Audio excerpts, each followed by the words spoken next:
Hey, it's your girl Nicole, and you are listening to the Risers Hub podcast. Welcome.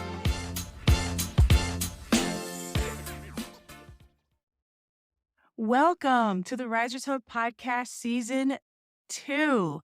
Can't believe I just said that. I actually put out one season, 12 episodes, and let me tell you something. I've enjoyed every moment of it. This idea has been on my head for over a year, and I started executing a plan probably back in August of September of 2023.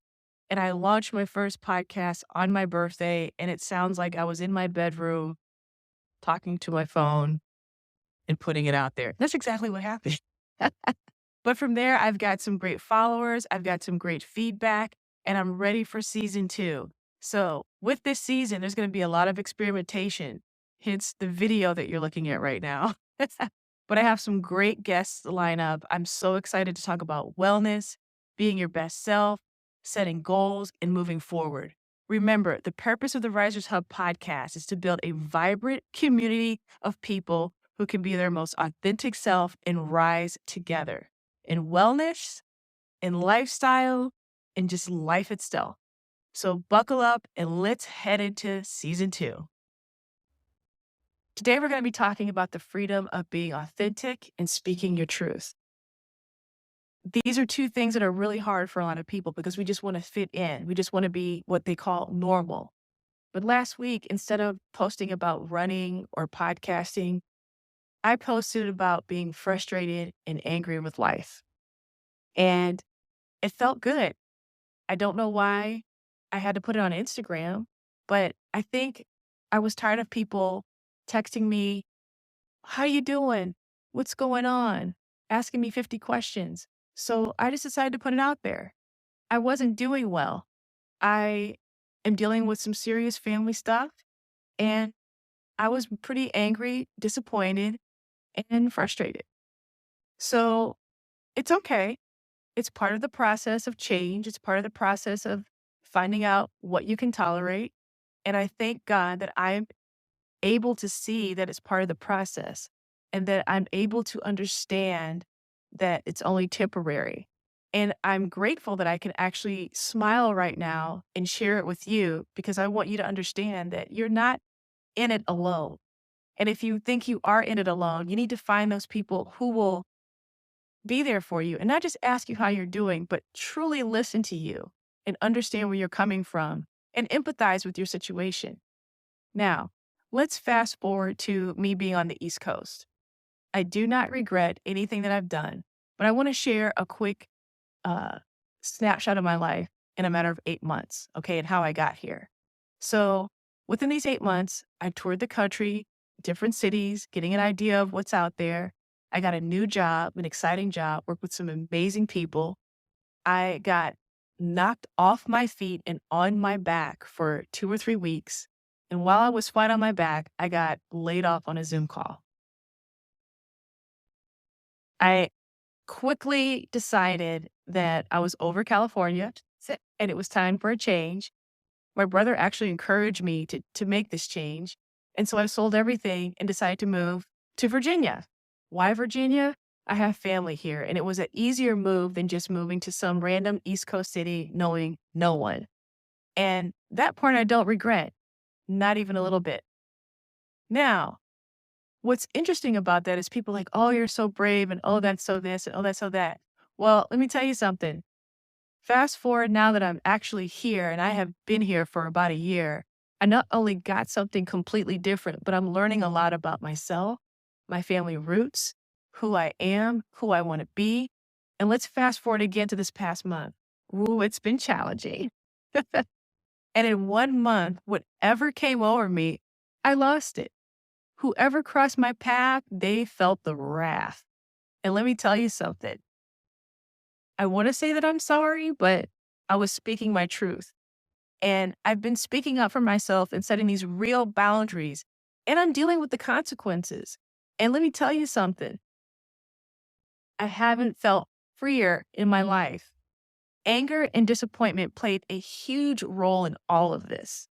But I'm learning about myself and I'm learning about other people. And let me tell you something. People are going to be exactly who they are. So What's stopping you? What's stopping me? Let me tell you something. The truth will set you free. So today we're going to be talking about being authentically yourself, speaking your truth, and what the truth means for you. Part of my RISE theory is to research yourself and identify what's holding you back, strategizing a plan and executing that plan. But it's really important that we focus on research and identification because you need to know who you are so you know where you're going. And I'm also going to share 3 things that you can do right now to free yourself and be true to yourself. Now, I really want to dedicate this podcast to women who are really going through it. At first, I was going to put this age category up, but I know that there are women who are young and having to deal with challenges in life. I know that there are women who are my age who are dealing with challenges in their life, and the challenges are all kind of the same. Let me give you an example. When shiznit happens in your life, you may have parents or family members who are aging. You can have kids who are growing up and moving out, and life is beginning to look very different. And some of you out there don't like change. You like your consistent routine. But you're retiring or things are moving in a direction that you didn't expect for it to move, and you have to start facing everything and set aside all of your pride and all of your ideas of life and start looking at things differently. Okay, I have a couple questions. Do you often cater to others at the expense of your own values? And when you think you're being nice or keeping the peace, how is that behavior benefiting you? Let me tell you something. The result is that you're dimming your own light and you're looking for other people's approval. You're not being true to who you are and you're conforming to someone else's needs. And when you do that, 3 things happen. You lose your freedom by choice. You allow stress to enter your holistic environment and you leave your truth at the door and you're trying to conform to something that you're not. It's like trying to put a square peg in a round hole. It's not going to fit. And then the last question, do you feel an internal conflict happening? Well, that's a signal to start working on addressing it. First, you need to understand that you have the freedom to make choices that will benefit you.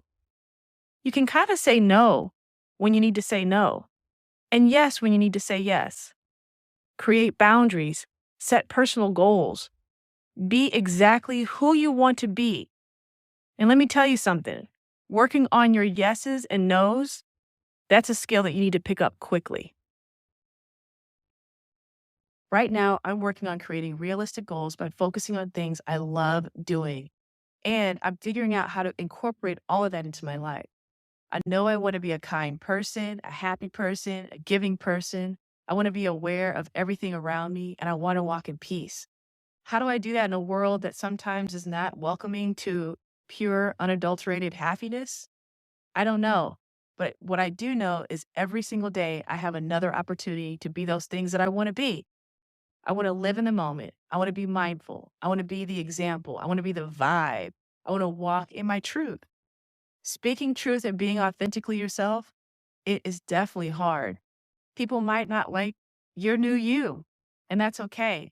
They can play a very limited role in your life. But fortunately, when you're authentically you, the right people will draw to you, and real friendships will grow and become stronger. Being authentic feels like a big risk, and you might be afraid of criticism, but you can learn now to accept criticism and change and take the word criticism and make it a learning experience. Be willing to be vulnerable, be willing to accept criticism, be willing to accept your shortcomings, and when they arise, admit that you are wrong and admit that you need to learn from a new challenge. This can be very, very difficult. But let me tell you something, it's very free and people will respect you for it. When I decided to make a change in my life, I got a lot of opposition. And even though at the time it was disappointing and even a bit hurtful, I learned this. I was sensitive and I was worried about what others thought. I forgot I was a grown woman who didn't need to worry about what other people were thinking of me.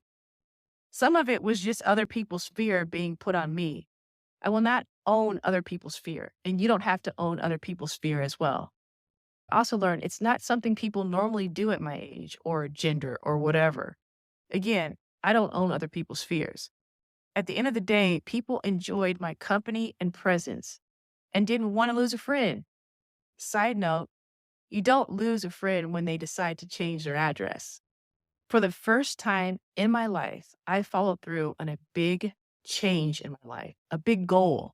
Without anyone's permission, I made the decision for the most part on my own. I'm still working on that part. Doing things that scare you and push you through it, even when it's extremely hard, or at least it feels that way, will build confidence and a foundation that you need to be your truest self. I once heard my oldest daughter say, I now know I can do hard things.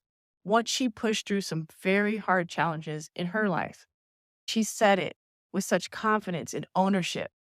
When you persevere and jump over the hurdles of life, you're going to fall, you get right back up, you own your strength and your tenacity, and you know that you can do hard things. So take ownership in that. It sounds counterintuitive to be vulnerable, but accepting your fear and not hiding it is a sure path to building strength. This podcast for me is being vulnerable, whether it's me talking into a phone or I've invited guests. This is a passion project, and I invited you in. My audience and guests into this in my life weekly. Oh my God. That's the true sense of vulnerability, but it's building my confidence to do more. It's stretching my creative talents. I'm meeting exciting people and I'm learning new things. Also, speaking your truth often means speaking up for yourself when it's uncomfortable, but it's an incredibly powerful and transformative experience, one that will align with you, with your inner compass, and the universe that you're building around yourself. Now, here are 3 things you can do right now to be your authentic self and speak your truth. This is according to Master Life Coach Len Christian, author of Soul Salt. The first thing you need to do is discover who you are. For example, of course, you're a woman. Women are many, many things. But what are your core values? What do you believe in? Who do you want to be and where do you want to go? The second thing is shed limited beliefs. This is something I have to work on daily, and you can too. Understand that there are no limits, even for you, no matter where you are in your life. If you make a mistake, guess what? You can try and try again tomorrow. Do not limit yourself because you're too fat, you're too short, you're too tall, you're too skinny, you're too dark, you're too light. Like Latoya Snell stated in a previous podcast, just show up and keep pushing forward. There will be setbacks, but what you are going to do with those setbacks when you have no limits, you can do whatever you want. And then what does success mean to you? Is it getting that degree, finding your soulmate, purchasing a house, finding that perfect job? Or is it just being kind to others, living in peace and joy, being mentally healthy and physically healthy? The more challenges I've faced, the more I've learned that I can do hard things. Okay, so let's go back to the 3 essential steps just to make things clearer for you. Number 1, discover who you are. Number 2, shed limiting beliefs. And number 3, define what success means to you. Very similar to the RISE method. Research yourself, identify what's holding you back, and then strategize and execute a plan. I do want to take the time to thank you for listening to my experiences and allowing me to be vulnerable and allowing me to be true to myself. The importance of being true to ourselves cannot be overstated. It's a journey of embracing our vulnerabilities, challenging our limitations, and ultimately finding strength in our own authenticity. Now, looking ahead, I have some exciting guests lined up. I'm not going to tell you who they are, but here are the subjects that we will be talking about. We will be talking about perimenopause and menopause, parenting and raising champion-minded kids. We will learn what obsidian mindset is. And as we all move through our own personal wellness journey, I will be sharing and talking to other women about their personal journeys as well. And lastly, but not least, why is therapy so important? Why are we always talking about therapy? As always, thank you so much for joining me today. Remember, the journey to authenticity is a path worth walking. It's filled with challenges, but also with freedom and joy. Until next time, keep speaking your truth, keep rising, and let's navigate through this journey together. Hey, thanks for tuning in. Remember, this podcast is meant for both education and entertainment purposes only. I am not a licensed therapist, so it's crucial to consult your physician, psychotherapist, or qualified health professionals for personalized advice. Until next time, take care. If you're enjoying this podcast, I would like to ask you to please subscribe, like, and share. That's what they told me to do at the end of this podcast. So could you hook me up? Thanks. Bye.